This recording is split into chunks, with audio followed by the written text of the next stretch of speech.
ہمارے بیچ honourable lieutenant governor of Jammu and Kashmir Shri Manohar Sinha ji تشریف لا چکے ہیں. زوردار تالیوں سے ان کا سواگت کیجیے. ڈال کر ان لوگوں سے یہاں ملنے آئے ہیں. بہت بہت شکریہ آپ کا.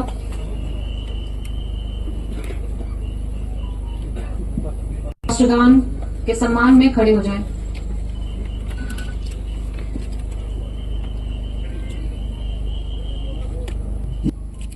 سیو یوتھ سیو فیوچر آپ سب کا ایک بار پھر سے تہہ دل سے شکریہ ادا کرتی ہوں. آج ہمارے بیچ honourable lieutenant governor of Jammu and Kashmir Shri. میرا نام مبینہ بانو ہے. میرا ایک باپ کا نام لیٹ مبینہ مان.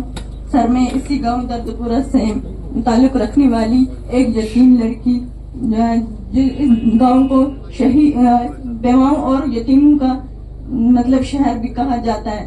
سر میرے باپ کو 1996 میں رات کو ملٹنٹو نے اٹھا کے گھر سے لے گئے کہ 10 منٹ کے لیے ہمارے ساتھ باہر آئے, ہم آپ کو واپس بھیجیں. سر میری ماں پیچھے گئی کہ اسے کہاں لے جا رہے ہو. انہوں نے واپس میرے باپ کو نہیں جانے دیا اندر کہ ہم 10 منٹ کے بعد واپس دے رہے ہیں.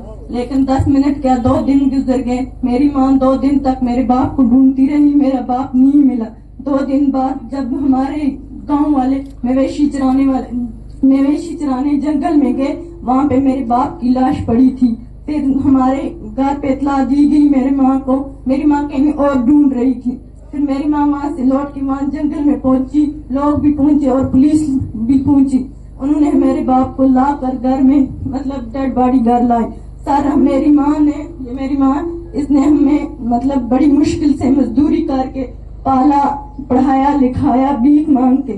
سر 2014 میں مجھے ٹانگ میں مطلب بون کینسر ہوتا ہے, جس کے کارن مجھے اپنی ٹانگ کھونی پڑتی ہے.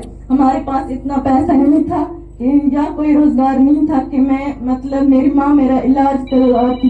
ہمارے ڈاکٹرز نے کہا کہ اس کا علاج ہو سکتا ہے, اسے آپ باہر لے جائیں, اس کے لیے پیسہ بہت زیادہ ضروری ہے, پیسے کی کوشش کر. لیکن ہمارے پاس ایسا کچھ نہیں تھا. اس کے بعد 2020 میں میرا بڑا بھائی جو 30 سال کا تھا گھر سے جاتا ہے مزدوری کرنے سری نگر, اس کرشر کی بادری کے کام پہ. اس دوران کام سے اس کا ہاتھ مشین میں آ کے کٹ جاتا ہے. اس کے بعد میرا چھوٹا بھائی شبیر احمد اوان اس کا نام ہے, وہ 2 سال سے CA پیشنٹ ہے, اسی کینسر کی بیماری بھی مبتلا ہے. میں بھی اسی میں ہوں 10 سال سے.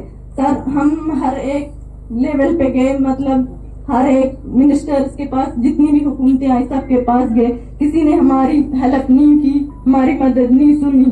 سر میں یہاں پہ اپنی ماں کو ریپرزینٹ کر رہی ہوں اور اپنے اس گاؤں پورے کو مطلب کی طرف سے ریپرزینٹ کر رہی ہوں. میں آپ کا تہہ دل سے شکریہ ادا کرتی ہوں کہ آپ نے ہمارا درد سمجھا, ہمارا درد سنا, آپ ہمارے درد کے لیے یہاں آئے. میں آپ کا ایک بار پھر سے شکریہ ادا کرتی ہوں, اپنی ماں کی طرف سے شکریہ ادا کرتی ہوں, اپنی ان سب ماں کی شکریہ ادا کرتی ہوں.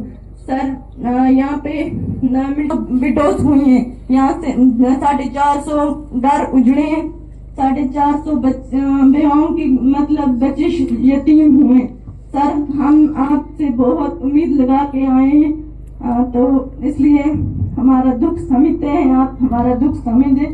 تو ایک بار پھر شکریہ سر, آپ آنے کے لیے یہاں ویلکم کرتی ہوں میں آپ کے.